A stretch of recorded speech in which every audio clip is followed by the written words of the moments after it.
I, 21 female, have faced the worst punishment for resembling my bio dad. I'm a result of my mom's affair. My mom was married to my stepdad for 10 years. She had 3 daughters, Mindy, 26 female, Cece, 24 female, and I, 21 female. Stepdad didn't know that I was not his child. As I grew older, I looked more and more like my bio dad, and my stepdad got suspicious of my paternity. My elder sisters look like mom, so stepdad never questioned their paternity. But when I grew up looking very different from anyone in the family, he ran a paternity test on all 3 children. Mom's infidelity came out. Only the eldest daughter was of stepdad, and the rest 2 of us didn't match his DNA. Mom then confessed that the fathers of all 3 children were 3 different men. Stepdad served her divorce papers. He gave child support for only his daughter, Mindy, and for Ceci and me, Mom had to work hard.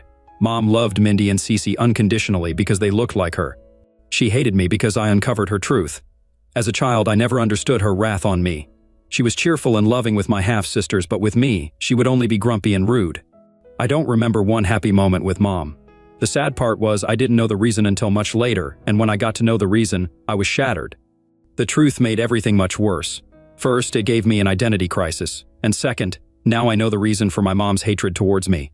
But I cannot do anything to fix it now. I couldn't even complain about my mom's indifference towards me. She said Cece's dad and my dad refused to take our responsibilities, but at least Cece looked like Mom, so it didn't hurt her to provide for Cece. But I looked like my bio dad, and it made her resent me. Mom and half-sisters would gaslight the situation and blame me for their troubled life. I was being belittled openly, not only by my mom but also by my sisters. Mindy called herself the legitimate one. She would call me names and blame me for her parents' divorce. Even Ceci would mock me, saying I look like my bio dad and I was the reason that tore the family apart. She was like, "Why couldn't you look like Mom? That could have saved us from getting abandoned by Dad." As if it was in my control to decide how to look. As a child, I grew up hating myself, hating my blue eyes because they had brown eyes like Mom, hating my nose, hating my lips, hating my every bit of existence. The indifference continued for ages. I hardly got any new clothes. I grew up wearing Mindy's and Ceci's clothes. Mom never bought any new toys for me, and neither was I allowed to play with my sister's toys. I was the unpaid servant of the house. I would have to bring them water and food from the kitchen, drop their plates into the sink, do their laundry, and even make their bed sometimes. The only good thing Mom did for me was send me to school. It was a community school, but at least she got me educated. I ran away from home when I was 13, but the cops found me and they dropped me back at Mom's. I told them I didn't want to go back home, and they would not listen. My mom sobbed in front of them that she was a single mom taking care of 3 daughters, and I was just a troubled kid jealous of my sisters. I listed down all the tortures I had been through. The cops asked me if I was physically tortured, and I said no. The cops stopped noting my words. My mom said to the cops, "See, that's why I told you she is a troubled kid, jealous of her sisters and nothing more." They didn't consider emotional exploitation as a crime. They patted me and asked me to be a good kid and left. After that, Mom and half-sisters started hating me even more because I tried to report them to the cops. I can't explain how miserable it was. Staying at home became unbearable, so I took up part-time jobs. I babysat for neighbors, mowed lawns, worked at video stores, and did all sorts of jobs to keep myself away from my toxic family. Working outside was better than free labor at home. By then, I had become rebellious. I was earning money. I stopped taking their BS. I stopped eating at home and got my own food. Life got better after that because now I was able to own some of the stuff that my sisters had, and sometimes I bought better clothes than them. Ceci got softer to me after that, but the elder one, Mindy, was still terrible. She would tear my dresses, break my makeup, and even throw my stuff out of jealousy. I had no choice but to stand there and take it. I wanted to save some money and run away from home, but my boss at the video store advised me to complete my high school so that I could get better jobs. He said his son worked at a recruitment firm, and he could help me get a sales job after I finished school. So I put my head down and studied for my high school. The day I graduated from high school, I packed my stuff and left. I got a job in sales, and from there I picked up and worked hard to make a decent living. Mom wanted me back at home. She showed up at my workplace a couple of times and asked me to move back home, but I refused. It was not out of love, but for money. She said that instead of paying rent and living outside, I could pay her the rent and live with them. I laughed in her face. Living there for free was a nightmare, and do you think I'm going to pay to live with you all? You must be joking. I wanted to meet my bio dad, but Mom wouldn't tell me about him. I asked Ceci if she knew about her dad. She said Mom told her that her dad didn't want to meet her, so better not contact him. Mom had told me the same thing. I was suspicious that it couldn't be true, so I kept pestering her to tell me about my dad, but she is an awful woman and doesn't give in to any sort of pressure. 2 years back, she defaulted on her mortgage and needed money urgently. She reached out to me to borrow some money. I said I would give her the money only if she told me who my dad was. She told me his name and nothing more. I asked for his address. She said he didn't want me in his life, so there was no point in contacting him. I told her I wouldn't give her the money until she gave me all the details I needed. She then gave me his address. It was like 30 hours by road.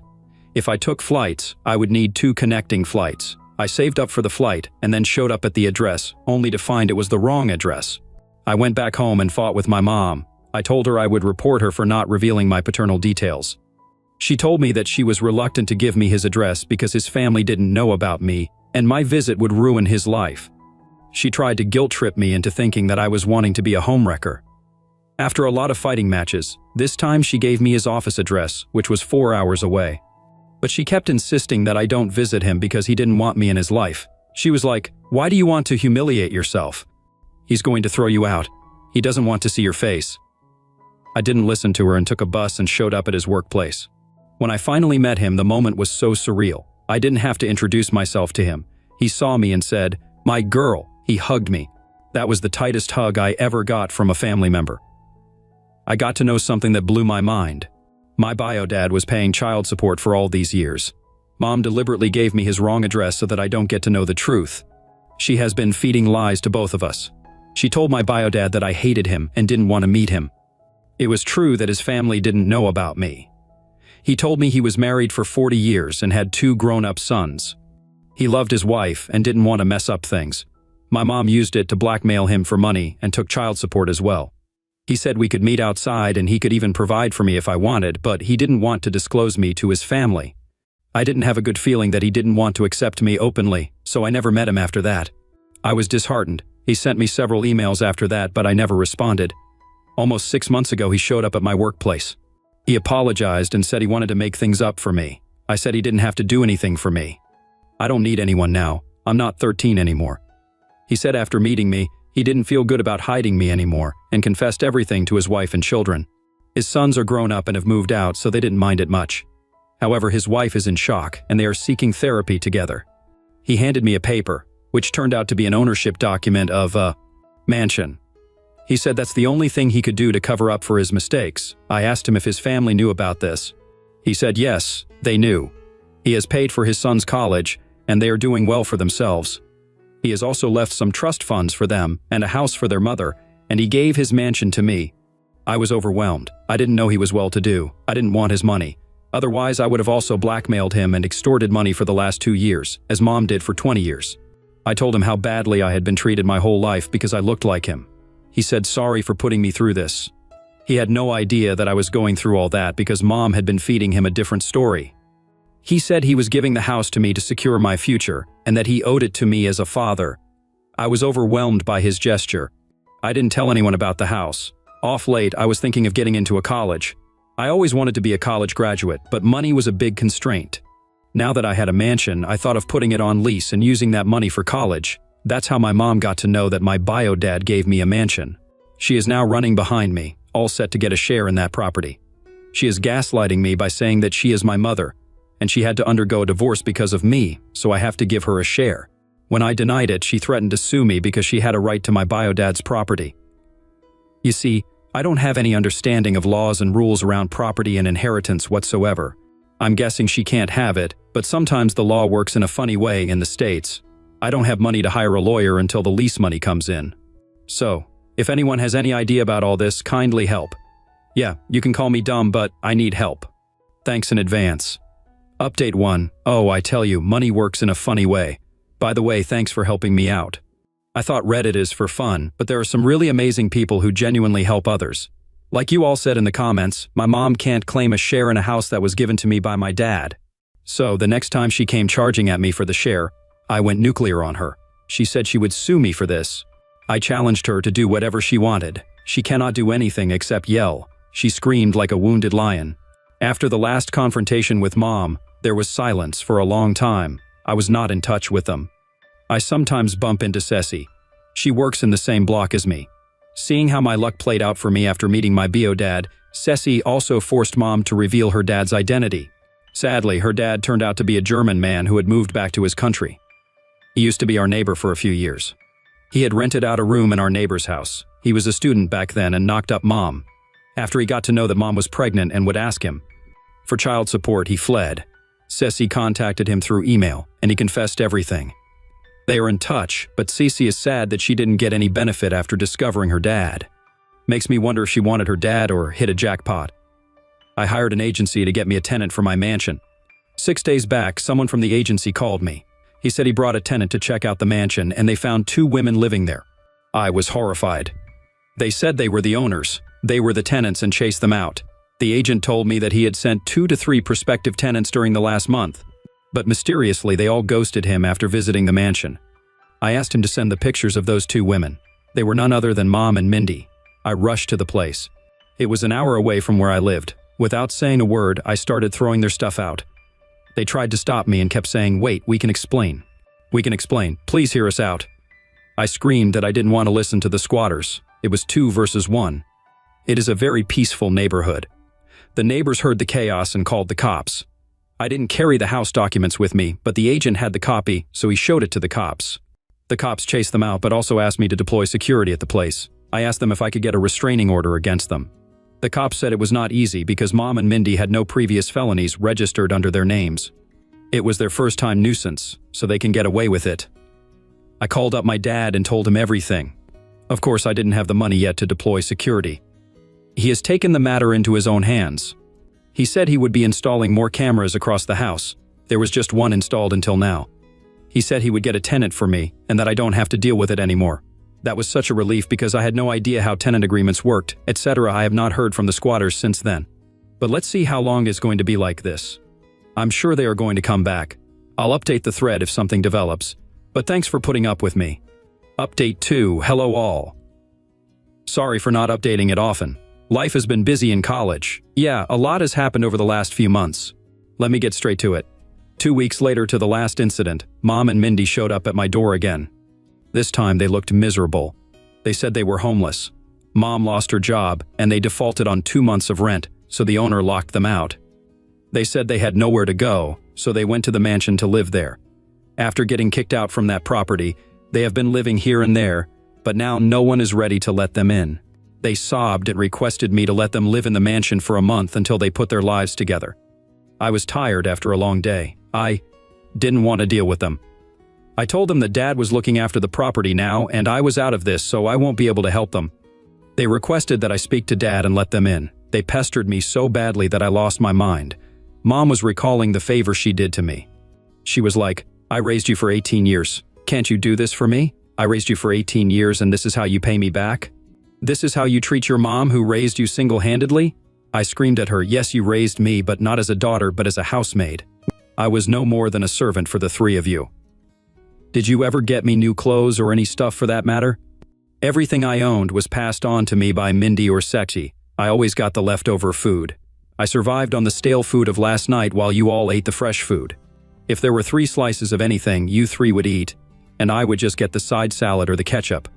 I did most of the household chores, yet you never showed any love or care for me. Even when I was sick, you were mean to me. Only when my condition worsened did you use to get me over-the-counter meds. Once I even got an allergy because of that. Remember? It could have been fatal and I could have died because of unprescribed meds, but you cared the least about my existence. This is how you raised me. The funny part is it was not even my fault. How is it my fault that I look like my dad? It's your fault that you cheated on your husband. You got knocked up by a random man and I had to suffer. I gave her the yellings of her life. My blood was boiling with rage. The hatred and pain which had accumulated for so many years came out like a flood. They sobbed at my rant. I broke down and howled. They came to console me, but I shooed them away. I told them to back off. They are the ones who have given me lifelong pain. They were still standing there thinking I would cool down and give in to their demands, but I screamed at the top of my voice, "Get out! I don't want to see your effing faces." I cried so badly after they left that I felt sick the next day. I went to the doctor, took meds and rested for a couple of days. 2 to 3 days later, I was feeling lethargic and bored. I took my car and went around the town for a drive. I passed by my mom's house and found the house was locked, and some of their belongings were lying outside. I am friends with one of the girls in the neighborhood. I called her to ask what was the matter. She told me that my mom had goofed up. She had been sleeping with her landlord, and the owner's wife got to know about this. She came charging at Mom and dragged her out of the house. Mom was not paying the rent for over a year. She was trading that off by sleeping with the owner. It's a small town. Everyone knows everyone's business. I hate to say this because she's my mom, but this woman is such a... Anyone reading this would think it is. Such a bizarre story. Trust me, it's all true. I know this is hard to believe for people having normal parents, but, not everyone is blessed with a normal family. There are people like us. As I mentioned earlier, my dad took over the responsibilities of getting the tenant for the house. I used that money to get into a college. It's not a fancy one, but I am proud of myself for being able to come this far in life. Meanwhile, my mom tried to seduce my bio dad, but he chased her out and threatened to report her to the cops if she was ever found near my mansion. I haven't heard from Mom after the last outburst. Ceci texts me sometimes. I got to know from her that Mindy had also abandoned Mom after marrying a guy from the next block. He was a widower with 2 kids but had a big house and some ancestral properties. Of course, Mom has passed on her traits to Mindy. Good for them. Now on to the next story. Story 2, caught my wife of 14 years cheating with a mutual friend she brought to our home. Now her family has cut her off and spends holidays with me and our boys instead. My wife, 38 female, and I, 47 male, were together for roughly about 17 years, about 14 of them spent married. When we first met, I thought she was older than she was. It was just the mature aura she gave off. She thought I was younger, which at the time did make me feel pretty good. After we decided that the age difference didn't matter, we went all in on the relationship. I was still a little hesitant about the age difference, but then I met her family. Her family was very big, bigger than mine. I'd always wished I had grown up in a close, tight-knit family. I'm the first to admit that her family, who welcomed me with open arms, is a huge factor in my continuing the relationship. She seemed just as crazy about her family as well. I took that as a good sign. A possible wife who thinks family is everything is an A. The 2 of us went on to have a family of our own, 2 boys, ages 8 and 11. During our marriage, things were good. We got along great, made memories with each other and our kids, and just enjoyed life. Anytime there were issues, we ended up working through them and persevering. I put my entire being into this relationship. Like I had hobbies as any married guy did. Hunting, fishing, and golfing were all things I loved. But after our kids came, I knew the focus had to be on our sons. Our wife didn't get the memo because she didn't hold herself to the same standards. My wife seemed focused on our marriage and family at first, but slowly she started to become a very shallow and self-centered person. She didn't put the kids first or even consider me. I tried my best to accept these behavior changes and keep putting the work into our marriage. It all came crashing down on Memorial Day, of all days. I was getting the boys ready for the holiday party when I heard my wife's muffled voice from the bathroom talking to someone. My curiosity got the best of me, and I ended up standing there listening. I couldn't hear who was on the other end of the phone, but I heard her. She was telling whoever she was on the phone with that she loved them, couldn't wait to be with them, and every day she spent with her husband, me, took a little part of her soul. So I waited for her to come out of the bathroom. When she realized I had heard what she said on the phone, she was in shock. My wife didn't say anything at first. I asked if she was cheating, and she stuttered, trying to come up with some lame excuse. I told her to save it, and walked out because I had a party to get to. My boys having a good holiday is what was my main focus. That was D-Day for me, and it's safe to say that the holiday is going to be soured for me shortly. I'll never let my boys know because I want them to enjoy the holiday and spend time with family. The reason I still attended with my kids was to keep up appearances. It was very hard to keep a smile on my face, but again, I did it for the boys. They will always be who I put first in all of this. My wife didn't go with us. She decided to go straight to the AP for comfort. Ironically enough, when she finally came home from her AP, I asked her what happened. According to my soon-to-be ex-wife, I lacked passion and didn't show her any attention. I repulsed her, as she lovingly pointed out to me. She managed to say all of this while trying to butter me up with compliments about being a trusting husband, a great provider, and a father. I just was a terrible lover, however. She wanted to stay married and keep living in the marital home while remaining with her AP. I was shocked by that. My wife wanted her cake and to eat it too. She gets the stability of remaining with me and the apparent passion with this jerk she cheated on me with. Speaking of the AP, I knew the guy. He had been over to my house, and I'd even hung out with him. The guy knew everything that was going on. I was busy working and coaching sports teams for our sons while she was screwing around with him behind my back. After the shock wore off, I realized I had to file for divorce. It should be done by the end of the year, which is getting closer and closer by the minute. She was against it and tried to convince me we could stay married, if not for us, then because of the boys. They deserve to be raised in a two-parent household. I'm not going to lie, I nearly burst out laughing when she said this. Was I tempted to do it for a moment? But then I realized it wasn't fair to my boys to do that. I didn't want to stay in a terrible relationship just for their sake. This wasn't something I wanted to emulate for them. If they ever, God forbid, found themselves in this position, then I would want them to retain some dignity and do what was best for them and their family. Besides, kids pick up on more things than we realize. I've learned this since my boys started therapy to deal with the situation. I'm also in therapy before you ask, so don't worry, my mental health is also being worked on. When news of the affair reached our friends and family, it didn't go the way she expected. Her own family didn't rally around her. Instead, they rallied around me, which I cannot begin to say was a huge help in the healing process because I feared I might lose my in-laws in the divorce process. The funny thing is her boyfriend isn't allowed anywhere at her parents' house or any family functions, while my boys and I are more than welcome. She refuses to attend without the AP, so she and her family have no contact. I talk more to her mother than she does now. They used to talk 2 times a day, but now the contact is non-existent. For the holidays this year, my boys and I were gladly invited. I'm going to go, not just for the sake of my boys, but also because I enjoy being around the family. Recently, it seems that even our acquaintances are beginning to see through my wife's crap. There was a youth night at the high school football game that I attended with my boys. They get to go out on the field at halftime and get introduced to the team. She showed up there, but I already had a warning because she had texted me earlier that day. When she shows up, she marches over to our boys and starts taking pictures with them. I swear the moment she was done with the pictures, she left because her AP was performing at some dive bar. Is he any good? I have no idea, nor do I want to know either. After my wife left, I had 4 different sets of parents come up to me and mention something about how she stayed just long enough to get her pictures for social media. It was hard not to burst out laughing, let me tell you. It felt really good that people could see through her crap, that she's only playing up the Mom of the Year stuff for Instagram, Facebook, or whatever other social media she's on. We'll always have to remain in some contact because of our boys. One is still in the single digits, mind you. I'm just glad other people can see who she is, and when it comes down to it, she is going to put herself first, and not me or the boys.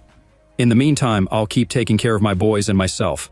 I've started going back to the gym, picked up some of my old hobbies again, and reconnected with old friends. I can safely say, I've never been happier.